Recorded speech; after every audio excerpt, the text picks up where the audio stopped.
Hello and thank you for joining us on Nationwide on the NTA. I am Ifoma Ojinta. The U.S.-Africa Business Summit in Dallas, Texas is focusing on connecting business interests between the United States of America and the African continent. The Nigerian delegation, led by the Minister of Foreign Affairs, Yusuf Tuga, is engaging the United States government on trade and investment in infrastructure. At the high-level panel on agribusiness, focusing on transiting from food insecurity to thriving agribusiness, the Minister of Foreign Affairs reaffirms Nigeria's commitment in ensuring the nation's agricultural sector is highly productive. We're here to support initiatives that empower African leaders. The diversity of U.S. departments and agencies represented in Dallas reflect the breadth and depth of opportunities for partnerships with the United States. And this is key because the ideas and innovations that start in Africa will help solve the problems that impact us all. And you can see how all of this goes back to agriculture, which still remains the mainstay of the majority of Nigerians because they rely on rain-fed subsistence agriculture. So that is why this administration is building on the achievements of the previous administration that did quite a lot of work on growing what we eat. So rice has we became a bit bourgeois, and we turned to rice. So we are growing. There was a presidential rice initiative that saw to the expansion of rice production. Rice mills cropped up. And so now the challenge is to sustain that. There was equally a presidential fertilizer initiative. The Nigerian delegation at the summit is also attending other sideline meetings to attract more investments. And back home, in line with international efforts to address deplorable working conditions, exploitations, and human rights abuses on domestic workers, Senate is proposing a legislation to give them protection. The bill, sponsored by Senator Babangida Hussaini, also made provisions to protect employers of domestic workers in view of the fact that some domestic workers connive with criminals to commit robbery, kidnapping, and murder. The lawmakers emphasized the need for registration and documentation of domestic workers as mandated by labor laws. It is noteworthy that in our country today, several Nigerians, in the name of domestic help and other domestic work, are virtually slaves in our country, and there is no law, no measure of government to protect these Nigerians. This bill will also reduce and deter the propensity of domestic workers' connivance with criminal elements against their employers. The risk to your family, it's a risk to your children, and we've had a lot of incidents of this nature, where sometimes you go to work, you come back and the house is empty. And we've also had few incidents where even the employers have been killed by domestic servants, and they sit back inside there and sell the television, sell things and all that. We've had those incidents. I recall one of the female pilots in our country suffered that fate and was unfortunately murdered by the domestic staff. And in the course of selling her properties, the domestic staff was caught. The bill passed second reading and was referred to the Senate Committee on Labour for further legislative action. Senate, during plenary, paid tribute to the late Dr. Bunaya Onu, former Minister of Science and Technology, who died on the 11th of April 2024 at the age of 72. Meanwhile, the House of Representatives has summoned the National Security Advisor to appear before the Green Chamber to explain the circumstances leading to the escape of Binance executive Nadeem Ajawala from custody in Abuja, adopting a motion of urgent public importance raised by Representative Dominic Okafor. The House notes that the escape of such a high-profile suspect is scandalous at a time when the nation is overburdened by several security challenges.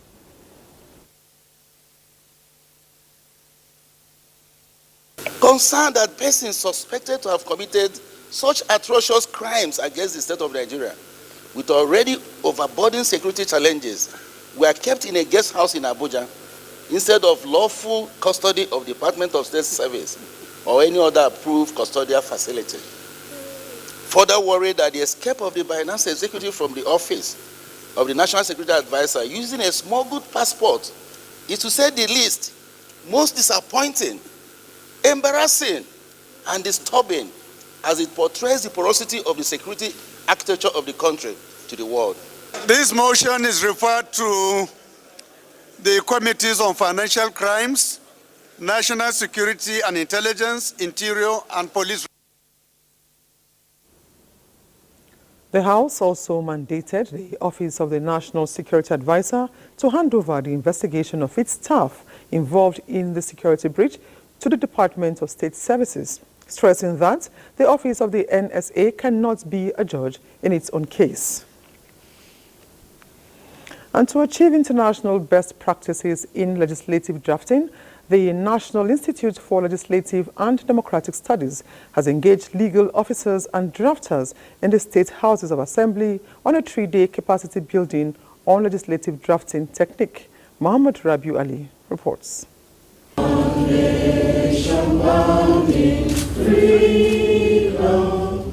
Freedom does not exist without effective law, and this explains the stanza of the national anthem. The 3-day training workshop for legal officers and drafters from the State Houses of Assembly and Ministry of Justice is designed to enable participants understand the skills and methods for undertaking legislative drafting, bill analysis, and scrutiny to improve their overall capacity in legislative drafting. The Director General, Professor Abubakar Suleiman, says the importance of the workshop as foundation of lawmaking cannot be underestimated. The current state of the country requires an increase in the quality of legislations and policy in order to make significant changes in the way our country is being governed. Significantly, there are two critical factors, which to me are content and procedures. So where the lawmakers themselves and the legal draftsmen come together and are taught the things that ought to be done, then the work of legislation would be better. To go back and draft this law in line with the current international best practice. DG urged participants to look inward to achieve the desired objective. In Abuja, Muhammad Rabiu Ali, NTA News. Minister of Interior Olubunmi Tunji-Ojo says the federal government is working towards the provision of conducive environment for inmates. This it is doing by building modern correctional centers with facilities that will add value to their lives. The minister gave this information at a meeting with the Senate Committee on Interior over the recent Suleja prison wall collapse. National Assembly correspondent Isa Mohammed has more. Following the incessant prison breaks across the country and the most recent, the Suleja incident, Senate Committee on Interior invites the Minister and Comptroller General of Nigerian Correctional Service for the way forward. And I can tell you the federal government is in control of this. Everything is under control. And President Bola Ahmed Tinubu is actually putting in everything through the Ministry of Interior and the Nigerian Correctional Service to make sure that there's no reoccurrence and we have a correctional center that is safe. The good news is that they have what it takes to retract them, and they have already rearrested some of them, and the effort is ongoing. We are satisfied, very satisfied with the minister's briefing. I believe he's doing what needs to be done. But going forward, we have to do what we have to do to appropriate more resources to modernize our prisons. They are meant to be correctional. The meeting that later entered into closed door also discussed overcrowding and awaiting trial inmates. From the National Assembly, Isa Muhammad, NTA News. Oyo State is among those identified as highly probable flood risk areas for 2024. This is according to the annual flood outlook released earlier this year. It is against this background that Kemi Oshin takes a look at efforts to mitigate potential flood impacts in Oyo State.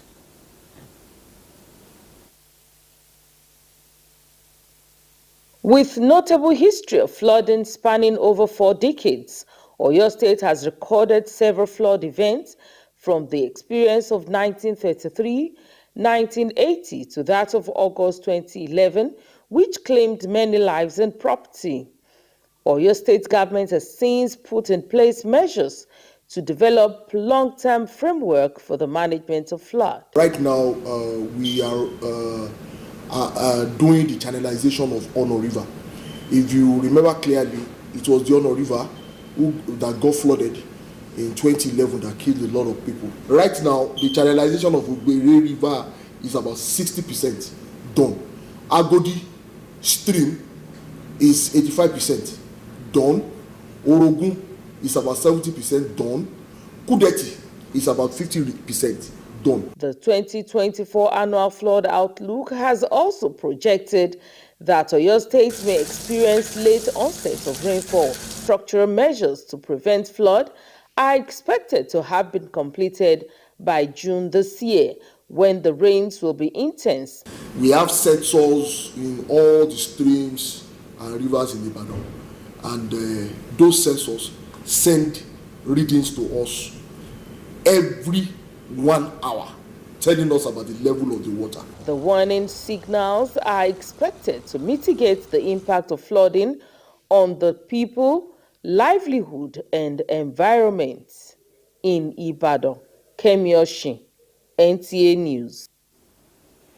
And on the lineup in this bulletin is still Kemi at the flood intervention site at New Garage in Ibadan, one of the steps taken to mitigate the effects of flooding. Hello, Kemi. What more can you tell us? Very much, Ifoma, and welcome to Ibadan. I am presently at one of the flood control area at Agara New Garage in Ibadan, and this is particularly a bridge construction on the Ono River.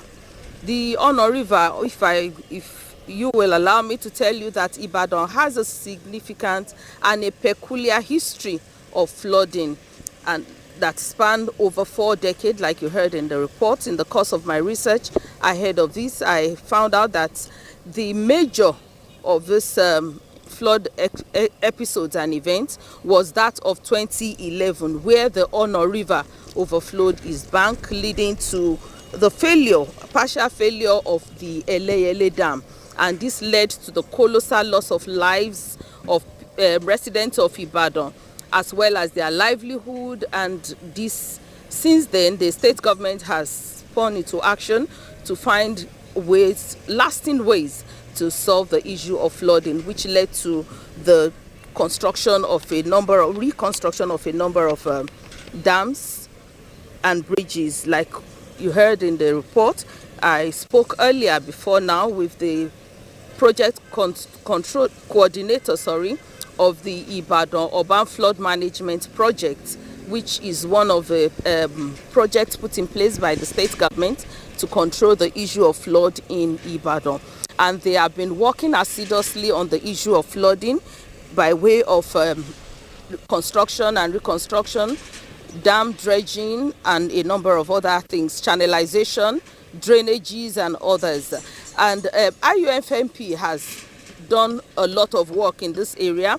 Particularly, their work is divided into two aspects, the structural and the non-structural aspect of control of flood. In the structural aspect is what we have here, talking about construction works and reconstruction works, as well as dredging and channelization. But in the area of non-structural intervention, this is talking about areas that does not necessarily have to do with infrastructural development, but however is equally important in the issue of flood control.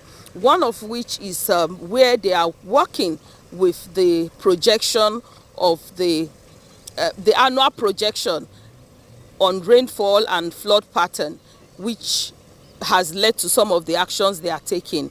For example, this year, the projection is that Oyo State generally will experience late rainfall. And of course, if the rain is starting late, the intensity, like we are in Bay presently, the intensity of rainfall is not so significant in Ibadan and its environ. And it is expected that as we enter into the month of June and July, then it will pick up, which is why the work is on to ensure that most of these construction works are completed ahead of that time. And this is also projecting that the end of rainfall will move farther than the usual August, September to November this year. And there are plans on ground already. It is noteworthy that in the interventions that the state government has done in the area of flood control, there had been record of achievements. For example, we have the achievements that was recorded in 2022, where the projection says about 26 states will experience flooding, and it happened. But here in Oyo State, by the kind of work they have been doing in the area of flood control and prevention, there was no record of flooding in 2022. So it is expected that with the other non-structural efforts in the area of intervention and advocacy to the people, the attitude of the people will change also in the area of solid waste management and every other practices that can lead to flooding. And they believe that with all of this in place, Oyo State is ready and prepared ahead of the rainy season, such that there will not be flood and there will be no loss of lives, no loss of livelihood, and no loss of property, as well as the agriculture that the state is known for will equally flourish. Thank you very much indeed, Kemi. That was quite an elaborate update on efforts at mitigating flooding in Oyo State. Thank you very much. Let's now take more reports on Nationwide from our Lagos Network Center with Michael as a guide. Hello, Michael. Hello, Ifoma. Good to see you. Nigeria's path to economic recovery is becoming more feasible with the implementation of fiscal and monetary policy that is helping the Naira to gain momentum, which has now led to a stable exchange rate. This and other critical reforms embedded in the 8 points agenda of the Tinubu administration, including bank recapitalization, financial experts say would take the nation's economy out of the wood. Joe Popola has the reports. President Bola Tinubu, as part of his determination to hit the ground running, unveiled the 8 points agenda with a timeline to ministers to deliver on the focal areas. With the current administration nearing its first year in office, financial experts say the management of the foreign exchange market, which has now restored confidence in the Naira, is one major achievement that has brought stability to the economy. Now that government has come up with a series of reform to stabilize FX market, definitely we expect that sooner rather than later, inflation will start coming down. For the first time in many years, analysts say Nigeria recorded positive balance of trade and exportation has also grown tremendously under the current administration. The intervention of government in the oil and gas sector is also yielding results. As we speak today, Nigeria is no longer importing diesel into our economy. And what would that do to the economy? Definitely is going to assist us in, bringing down the demand pressure on the FX side. In Lagos, the commencement of construction on the Lagos-Calabar Coastal Road, Badagry-Sokoto Road, and the complete rehabilitation of the Third Mainland Bridge, respondents believe will add value to the economy of Lagos and indeed Nigeria. The economic benefits to that for Lagosians, the kind of business that will spring up as a result of the development of that infrastructure. The 8-point agenda, if it should be monitored to the latter, I think we are going to have a great picture of Nigeria. Patience and support from Nigerians at this time remains pivotal for the realization of the lofty ideals of the President Bola Tinubu-led administration. In Lagos, Joel Ukbola, NTA News. Climate change has been attributed to human activities, which is causing emission of greenhouse gases and making heat waves frequent and longer around the world. Nigeria is not an exemption. With the recent heat wave being experienced in the country, how are Nigerians in populated cities like Lagos coping with this situation? Larry Bileyi examines the implications and will tell us how to go about it. Has shown that people are more likely to have heat stroke and show up in the hospital with electrolyte imbalance or kidney problems during excessive heat, which is a combination of high temperature and humid air, and this experience has been on since January in the country. In Lagos, many describe how they've been coping with the situation. You keep taking your baths very often, like in the night. Sometimes I got home from work around 7 p.m. I take my bath. Before I go to bed by 10:30, 11, I will have to take my bath along with the general family. I have to keep awake with fanning my baby with hand fan since there's no money to get fuel. So that's the only option we do. My wife will fan the baby with the hand fan. So and sometimes we are outside the compound taking natural air. Scientists, meteorological agencies and climatologists have continuously pointed out that burning of fossil fuels adds greenhouse gases to the atmosphere, which is detrimental to humans and the environment. It's a function of the total system, which the planetary system that will work together to generate the climatic conditions all intact together. Under the tree shade like this, when the sun is high in the sky and the heat is being felt, and you can cool off perhaps with a bottle of water if you have the time before going off about your other business. In Lagos, Larry Bileyi, NTA News. Those are the reports from Lagos. Nationwide will continue from Sokoto shortly after this break. Do stay.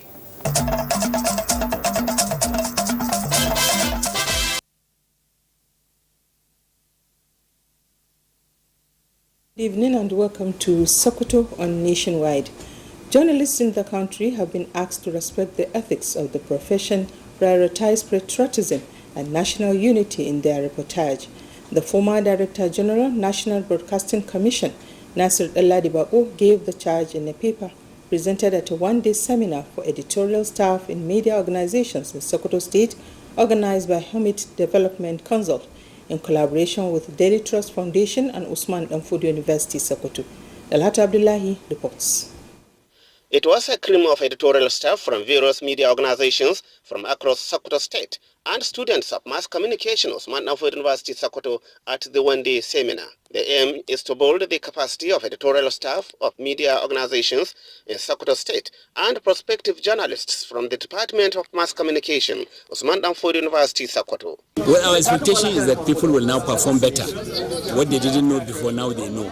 It will improve on their performance in their various media houses and the community that they are serving, that is Sokoto. The Broadcasting Code and penalties for a violation in Nigeria were the topic discussed by the former Director General, National Broadcasting Commission, Nasir El-Adibao, that delves on the need for quality control and display of patriotism by Nigerian journalists in the discharge of their duty. You are trained to, first of all, love your country, be patriotic. Anything that will be done to destabilize the country, you are taught to avoid it. So all those things are embedded in the quality control. Broadcast organizations in Nigeria do not so much, give credence and priority to training of staff and personnel, and that is why standards are slipping and dipping so terribly. Professor Gauss Ahmad of the Department of Mass Communication, Bayero University, Kano, made a presentation on the editorial department at the engine room of media houses, challenges and prospects that emphasizes good editing of stories to ensure balance and accuracy. A lawyer, Hafsat Sahabi Dange, made a presentation on the law of libel in Nigeria, offenses and sanctions, calling on journalists to practice in accordance with the ethics of journalism and Nigerian laws. The chairman, Nigerian Union of Journalists, Sokoto State Council, and some participants described the seminar as apt and timely, especially as Nigeria grapples with the rise in sensational stories and fake news. The seminar, with the theme Capacity Building on the Rudiments and Practice of Editorial Work in the Media Organizations, attracted university dons from Usman Danfodio University, Sokoto, and the Sokoto State University. In Sokoto, Dalhatu Abdullahi, NTA News. All arrangements has been put in place for smooth flag-off of the 2024 Hajj airlift at the Sir Ahmadu Bello International Airport, Birnin Kebbi. To this end, the Commissioner in charge of Northwest National Hajj Commission, Muhammad bin Usman, was on an official visit to Birnin Kebbi to assess the level of preparedness ahead of the exercise. Dalhatu correspondent Abdul Jalil Muhammad Bawa reports. The Sir Ahmadu Bello International Airport, Birnin Kebbi, was selected by the National Hajj Commission of Nigeria for the flag-off of the 2024 Hajj exercise on the 15th of May 2024. The commissioner in charge of the Northwest at the National Hajj Commission, Sheikh Muhammad bin Usman, was in Kebbi State to ascertain the level of preparation for the flagging off. Elated, and it is gratifying to see what I have seen. You see, I have seen the level of preparations in top gears to tell you, yeah, the Pilgrim Board is ready to do what is supposed to be done. Onathur Idris, represented by the chairman Pilgrims Welfare Agency Faruku Musayaru Inabo, assured a free Hajj flag off and also expressed happiness for choosing Kebbi to flag off the 2024 Hajj exercise. Facilities and level of preparation of the Kebbi State Pilgrims Welfare Agency were inspected by the commissioner. In Birnin Kebbi, Abdul Jalil Muhammad Bawa, NTA News. And that's it from here. It's back to Ifoma for the continuation of the news. Many thanks, Asmao. Now, Nigeria's solid minerals industry is yet to be explored to reach its full potential that will increase the revenue base of the country compared to the economic benefits therein, aimed at providing lasting solutions to the challenges confronting the sector. Participants at an investigative hearing by the Senate agreed that Nigeria's GDP is expected to significantly increase if the mining sector is fully integrated. National Assembly correspondent Joshua Ogunjide tells us more. Declared open by the President of the Senate, the investigative hearing captured the need to comprehensively review the input and output values of the Nigerian mining industry. We must dare to ask and investigate why our national economy continues to rely solely on crude oil. Why can't we infuse our economy with the richness of our solid minerals that abound across the entire nation and liberate ourselves from the shackles of oil dependence? We must scrutinize the current state of the industry and identify areas that require reform, investment, and innovation. Low funding of personnel and infrastructure, exploitation of mineral resources, licensing of state companies, security against illegal minings are key issues in the deliberation. These foreigners we are shouting about as responsible for illegal mining are aided and sponsored by our own big people. On a daily basis, I get requests from virtually all states asking me to deploy the mine marshals in this area, in that area. They are not enough. We need to increase the numbers. We need to arm them more. Steps towards mitigating the effect of illegal mining on the nation's economy is information sharing strategy for export monitoring as well as activities of miners. With the collaboration with the Ministry of Mines, we identified this is a genuine miner and he needs those equipments to come. We facilitate that trade. The Transport and Mining Marshal is a cadre of the Corps, consists of 2,220 operatives specially trained to deal with the menace of illegal mining across the country. Our state government should be well represented in every conversation of this nature. Key players agree leveraging on Nigeria's solid minerals potentials for social and infrastructure development is a must, as all hands are to be on deck. From the National Assembly, Joshua Okuchidi, NTA News.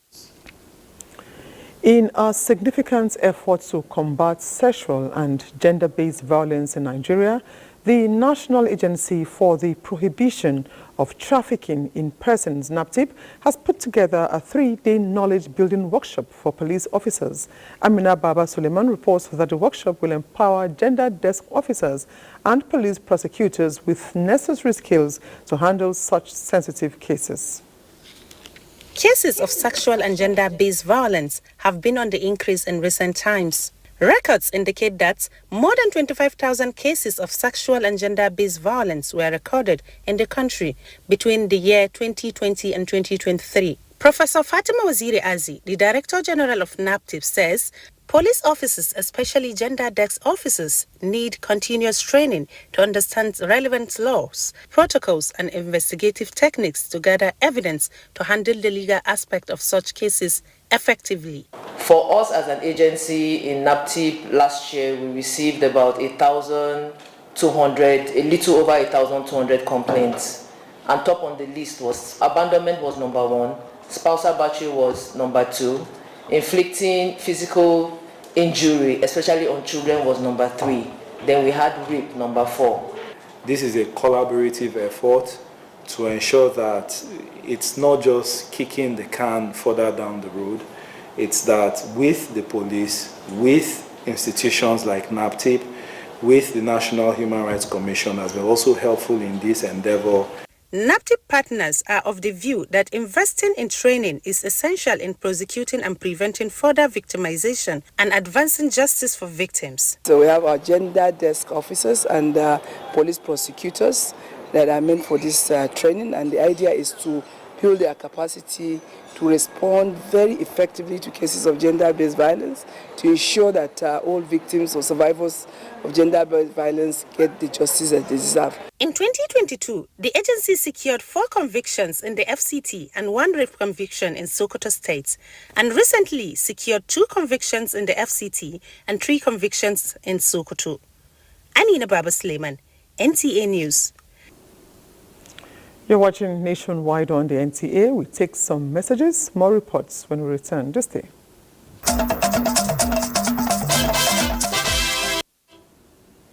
Thank you very much for staying. We now head over to our Ibadan Network Center, where Charity has the next set of stories on Nationwide. Hello, Charity. And welcome to Ibadan. The Senate has passed a bill creating the National Youth Service Corps Trust Fund Bill.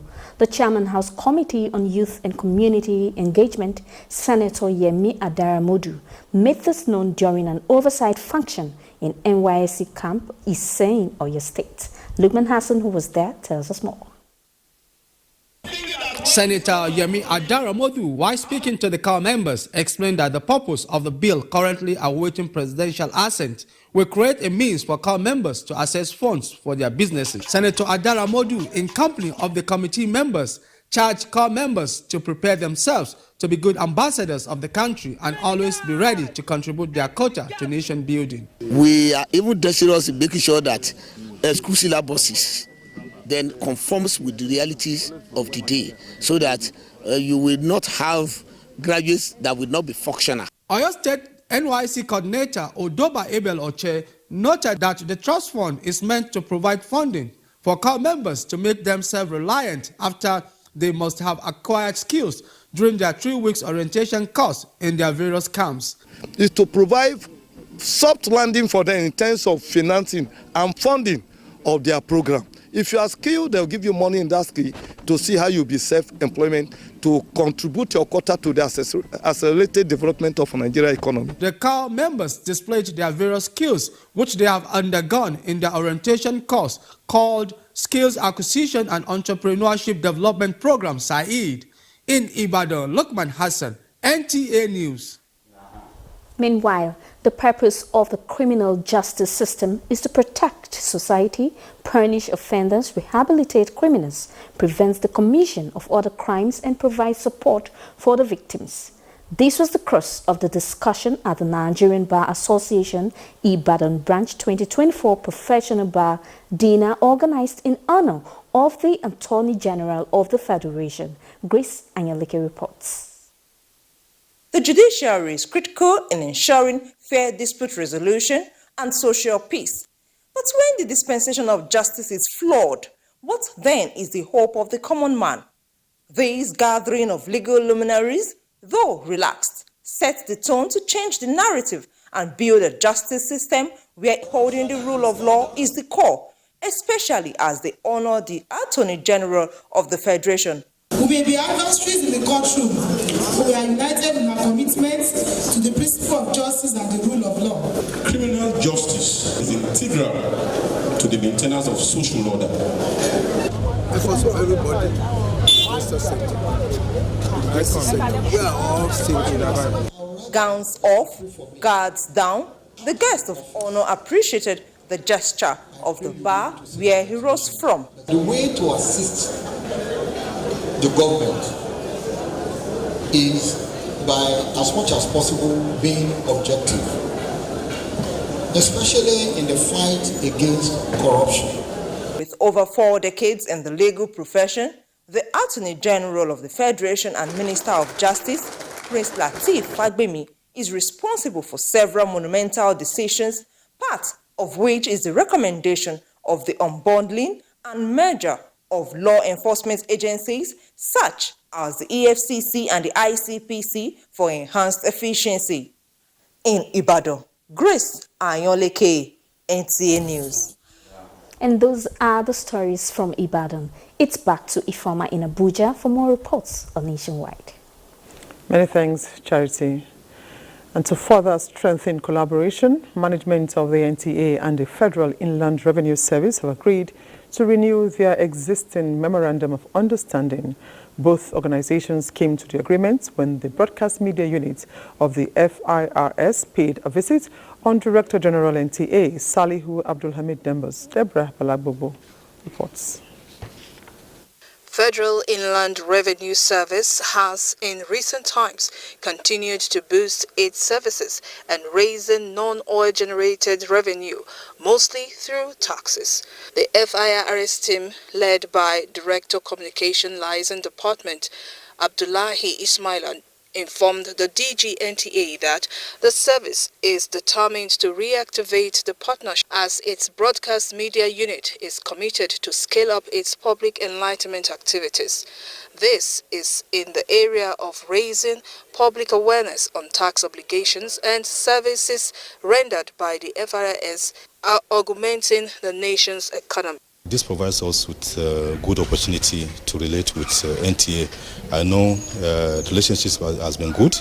We signed an MOU with the NTA in 2021, and we are working to strengthen that MOU again and to include some other issue areas that will be of mutual interest to both parties. As you know, the current government is very big on taxation affairs, and we want to prioritize some of our events that will cover. Director General of the NTA, Salihu Abdulhamid Dembos, who described the visit as a family meeting, assured that NTA is ready to reawaken the existing relationship to help promote its robust activities, especially regarding taxes. We can sustain the relationship. Then came your call that you want to pay us a visit with a view to taking a look at how we can sustain it. I think it's a very good initiative, and we want to assure you that we'll be ready to collaborate with you. The DG promised to strengthen the relationship to the satisfaction of both parties. Deborah Balagbobo, NTA News. The National Commission for Persons with Disabilities and the Nigeria Air Force Officers' Wives Association, NAFOWA, are collaborating to advance the rights and opportunities for persons with disabilities in Nigeria. Gufan Shaji Ugwanyi reports on this move. This gathering at the National Commission for Persons with Disabilities is a platform to reaffirm the shared commitment in promoting and safeguarding the rights of persons with disabilities across the nation. The Nigerian Air Force Officers' Wives Association is fostering synergy between NAFOA and the Commission to provide adequate education opportunities for persons with disabilities. Our visit here is for collaboration in order to ensure each individual, especially people with special needs, are allowed to reach their full potentials. We have a school that also encourages that, so we felt it was necessary to actually align with them and also identify with them in this quest. Ready for collaboration. Our area of mandate include education, access to quality healthcare services, as well as access to empowerment, as well as social life. Inclusivity is key. We don't want to leave any segment of the society behind because we are trying to build a digital economy. So we need every sector of the individuals in our society to be included. The meeting also witnessed contribution from the Nigerian Communication Commission, NCC, which generously donated 50 laptops to the National Commission for Persons with Disabilities. In Abuja, Gufan Shaji Ugwanyi, NTA News. The Nigerian Academy of Engineering is working with relevant regulatory bodies and other stakeholders in ensuring that education and training of engineers, technologists, technicians, and artisans that drive the economy receive special attention to ensure Nigeria has the right personnel to drive the fourth industrial revolution. The Academy revealed this at its 2024 Public Forum on Engineering Education held in Abuja. Justin Bemunyi reports. A perceived theoretical nature of teaching and learning, engineering graduates not ready for industry, inadequate laboratories and workshops, poorly executed industrial trainings, as well as poor curriculum, among others, are now a concern and source of worry for many scholars and practitioners, especially people from the productive sector of the economy. A number of solutions have been proposed and some implemented. They include outcome-based engineering education by COREN, core curriculum and minimum academic standard by NYSC, and project-based learning, among others. For this course, how these and other initiatives will lead to a positive change in the engineering sector, the Nigerian Academy of Engineering converged a public forum on engineering education. The first paper there's quite a bit of thinking that needs to happen in terms of the infrastructure that would support the burgeoning population in the country. And engineers and engineering education have a very important role in that context. It's good for engineers or professionals to look inward with the view to creating an avenue where they can be more productive and more proactive. So we want to get it right with respect to training, education and training of engineering personnel in this country. And that's what the Academy wants to do, to work with the regulatory bodies in education and every major stakeholder to make sure that we train engineers that are fit for industry. The Nigeria Academy of Engineering is a national think tank for engineering and technology that provides leadership in national engineering and technological issues by conducting studies and research on relevant issues. Justin Bemunyi, NTA News. Nigeria rugby team gunning for African title plus other latest news in the world of sports with Austin Edemodo.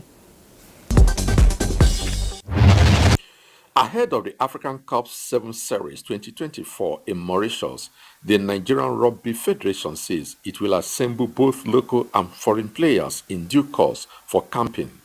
The federation disclosed that despite the paucity of funds, it is working assiduously to ensure that the Nigerian team makes a mark in their first appearance at the African Cup 7 Series. This did not just come as a fluke. It was as a result of our past performances. people might not know what we have been going through in the last 2-3 years. It has been very challenging, but I can tell you, we have really come a long way. The tournament, which runs between June 29th and July 7th, will feature 12 countries, including hosts Mauritius, Nigeria, Kenya, Madagascar, Tunisia, Algeria, Namibia, Uganda, Zimbabwe, amongst others. Meanwhile, the Nigerian Women Football League has announced Bayelsa State as host of the 2023-24 NWFL Premiership Super 6, featuring Edo Queens, Bayelsa Queens, Heartland Queens, Confluence Queens, Rivers Angels, and Nasarawa Amazons. The highly anticipated NWFL Premiership Super 6 Championship is scheduled to run from Thursday 16th to Sunday 26th May 2024 in Yanagua, Bayelsa State.